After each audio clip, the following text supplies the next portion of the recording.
So I'm sat here checking the prices of sneakers that I'm interested in, you know, just having a scroll, seeing if I can get a deal and pulling the trigger, only to find out that they have blown up in price. I'm talking skyrocketed in price to the point where they've just left a huge spike in the graph, left us wondering what the hell happened. So I did a little research and it turns out there's quite a few sneakers that have just blown up in price recently. So I went ahead and compiled a list and I gotta say it's pretty interesting. Okay, so back in August last year, New Balance dropped the 2002R Protection Pack. This pack consisted of 3 colorways, a predominantly white, a gray, and an all-over black colorway. I mean, I've stated how much I like all of these sneakers that were part of this pack. In fact, it was actually one of my favorite sneakers to drop all 2021. But I never anticipated the spike that these things had in value. Like the white pair I picked up for retail, and it was pretty much sitting at retail on the secondary market, you know, just chilling, minding its own business,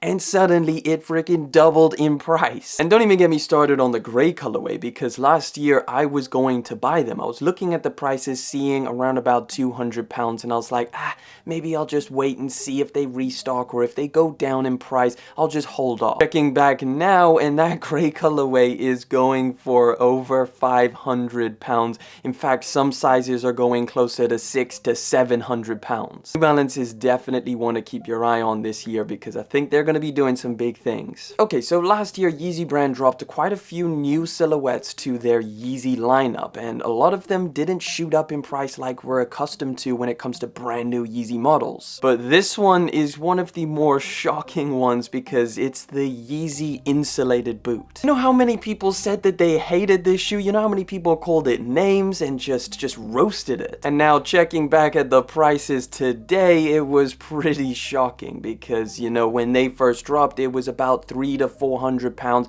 you know, and I was thinking to myself, hey, maybe the price is gonna go down a bit and I can pick myself up a pair. Since everybody doesn't like them, maybe I'll get a steal. Well, guess what? The last sale was over £700. These things just shot up out of nowhere. Honestly, I don't get it. It must just be the crazy boot wave that's going on right now. But just remember, the next colorway that drops is probably going to be a lot harder to get now. Now, there's a few sneakers that didn't just shoot up in value all on their own. In fact, there was a significant event tied to the pair of sneakers that shot the value up. And one of the really interesting ones is the Travis Scott Air Max 1. Now, these haven't actually released yet, so it's hard to gauge a settling price just yet. But obviously, Travis Scott held his Astroworld Festival last year, which ended in tragedy, leaving many people dead and a lot of them injured. Shortly after this, Nike actually pulled these Air Maxes, which were scheduled to release on the 16th of December. Before all of this, to get an early pair, it was roughly £500 to £600,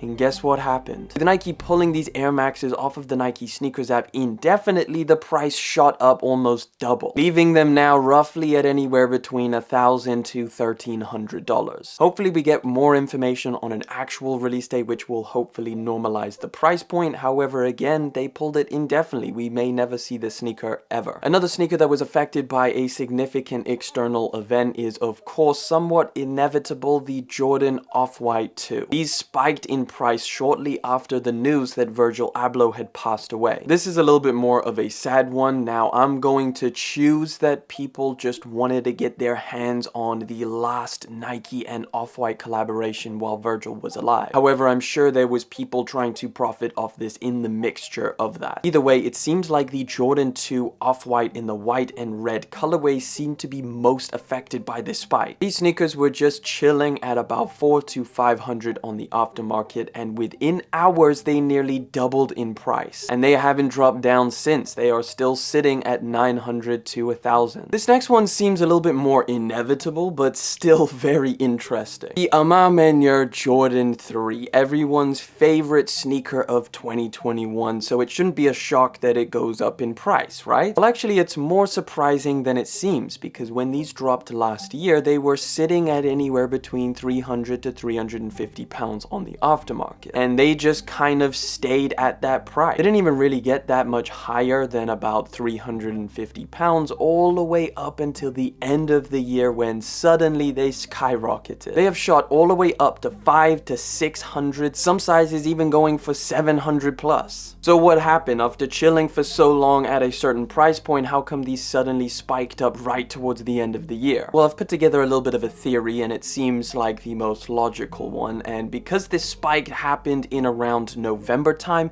and that's when a lot of people were being a lot more vocal about their 10 favorite sneakers of the year, and that's kind of what happened. So maybe this sneaker being number one out of most people's top 10 list had some influence in its price or value on the secondary market. Now, we'll just have to wait and see whether this price lasts or maybe it comes back down. Who knows? We'll just have to wait and see. Now, there's a bunch of other sneakers that have really interesting stories to why they just suddenly rapidly went up in price. But of course, we'll just leave it at 5 today. I think that's a solid amount. Or maybe you'd like to see a fallen from grace video. Sneakers that tragically lost value over a very short period. Let me know if you'd like to see something like that. But either way, I want to know your thoughts down in the comment section. Definitely be interesting to see that. But that pretty much wraps it up. Thank you guys so much for coming through, hanging out for yet again another video. Thank you for liking, commenting, and of course subscribing. I'll catch you guys in the next one. But until then.